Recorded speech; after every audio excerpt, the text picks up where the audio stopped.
Hey everybody, what is up? We are coming to you live from Chicago with my gravel bike check. This is my Allied Able. This weekend we do have more racing coming, so look forward to that. But in the meantime, we're going to do some bike checks because everyone seems to like watching these. So this is my first generation Allied Able. The color is matte sandstone. I will never buy a matte bike again. It picks up all the dust, all the grime. It's a very soft paint job. It looks kind of cool from a distance, but in reality, it really drives me up a freaking wall. We have a full force Grupo with a Mullet X01 build. Really love this. I think all adventure gravel bikes should have something like this. We have currently a 42 in the front out to a 50 in the rear, so you can just spin up anything. It's actually a lot of fun. We have, of course, a Silca wax chain. It is the only way. Force 172.5. That's what everything else in my fleet has, is 172.5 with a Quirk power meter. XTR pedals, I really love these pedals. Definitely worth the upgrade, I think, over XT pedals. However, they're a bit rusty, so I need to clean that out and take this bike out because I have not ridden it enough. All right, we'll jump to the wheel set. These are the Industry 9 Ultralight 250 wheels. They are pretty great. They weigh about 1,400 grams. Great for cyclocross. Really nice carbon finish. They have this like weird, they almost feel stronger or like have a different finish than other carbon wheel sets I've used.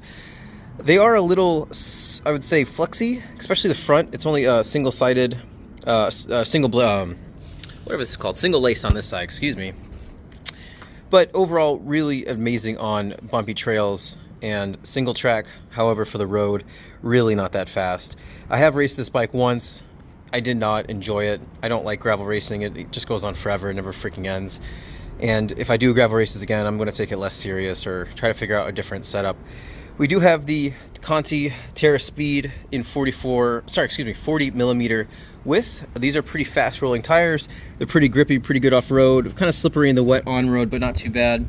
This bike is supposed to hold 45 in the rear.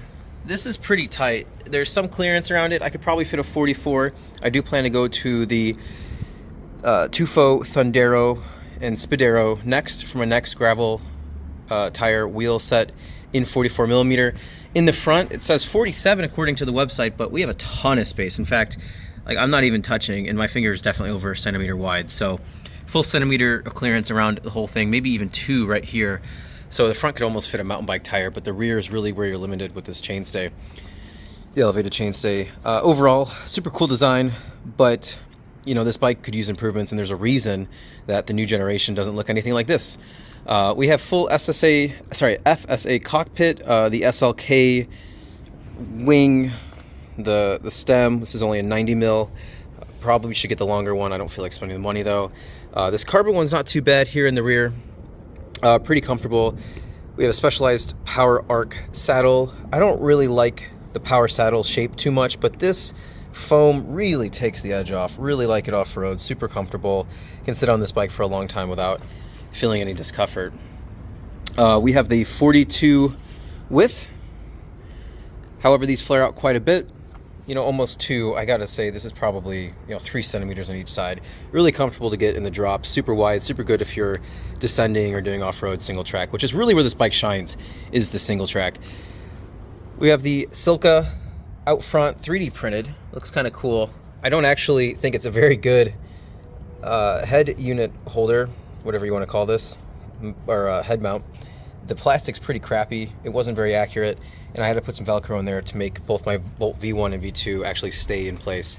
We have the Apidura Race top bag bento box, whatever you want to call this. Fantastic. Highly recommend. It's waterproof. Holds a lot for its size. It fits on here very well, and this magnetic clasp is really good. We have some Salsa aluminum cages. They suck. Do not ever buy them. Invest. Don't buy that stuff on sale. Whatever else. Let's see. At a distance, we have the Zip CX Corsa tape, my favorite bar tape for the money.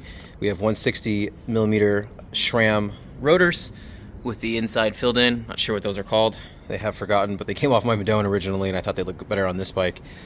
And what else? What else? Well, let's talk about the actual bike, how I think of it. This is a fantastic single day point A to point A adventure bike. Now, I know it won Dirty Kanza, and that's one of the actual reasons I bought it originally and found the brand, was because it did win Dirty Kanza, now called Unbound. But I do not recommend this bike as a gravel racer. It doesn't hold the best modern sizes. It feels almost springy, like a steel bike. It doesn't feel like a carbon bicycle. It's actually very odd. I've had other people ride this, and it's not a stiff bike by any means. It flexes a bunch down here. It's asymmetric, so it flexes more on one side than the other, and I feel like I can feel that being 200 pounds, putting out pretty good watts. It feels quirky. But as an adventure bike, when you're on single track, screwing around, having fun in the forest where a short travel XC or hardtail reigns supreme, and you take this bike instead, you can ride all the way there, do 50 miles, do whatever, ride 50 miles back home, and that's where this bike shines. I would not use it as an adventure bike. There's no mounts. It's very quirky. Everything on this bike's carbon, and that's how I got it. And they mostly sell upscale kit, and so it just doesn't make a good adventure bike. It's a one-day sort of gravel race bike, but really good at single track, really slack head angle, feels really good descending. I've had this thing in Colorado, I've had this thing all over Michigan, and of course the local Illinois, Chicago trail systems and everything else. So would I buy this bike again? Probably not.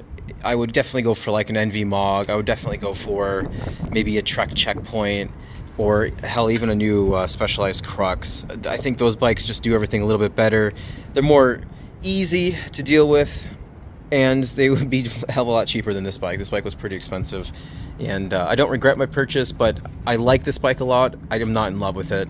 I need to ride it more. It looks pretty cool. It's interesting, the elevated chainstay, get some stairs, but there's definitely better gravel bikes out there. However, the new NV that came out with Taiwanese layup, which I guarantee is going to be better than the American layup. I know Made America's cool and all, but the Americans don't know how to lay carbon like the Chinese and Taiwanese do. So thanks for coming to my bike check, and we'll see you racing this Saturday at Skyway. Hey, so quickly, I forgot to mention, there's a few things about this bike that really drive me crazy, and we were outside filming, and now we're inside. So the top tube's really wide.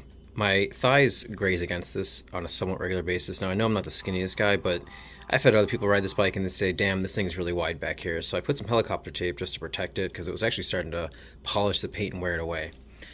I put some back here as well, just for shits and giggles, and it came with it up here, this helicopter tape. Another thing that drives me crazy is it used a proprietary Mavic quick undo through axle. Use these tiny little axle heads, like 4mm, and it was designed to pull halfway out and then fall out. But then it never came to market, and so you have this really weird, almost very weak, I don't know, dropout. It's really annoying. Whoever designed this and didn't fix it, Ally didn't reinvest the money to fix the mold, and it's kind of stupid. On top of the fact that they have this hole, which I'm not sure what it was for. It's supposed to be for fender mounts, and then they never installed it. And then, like, they built this thing for SRAM. You're not even supposed to have any Shimano on this bike ever, but they still have this stupid fucking hole. So Allied really cheaped out when they built this bike originally. I know they were a small company. I got this right when Walmart acquired them, but there's just some little quirks on this bike that drive me crazy. I wanted to add it in. Thanks, bye.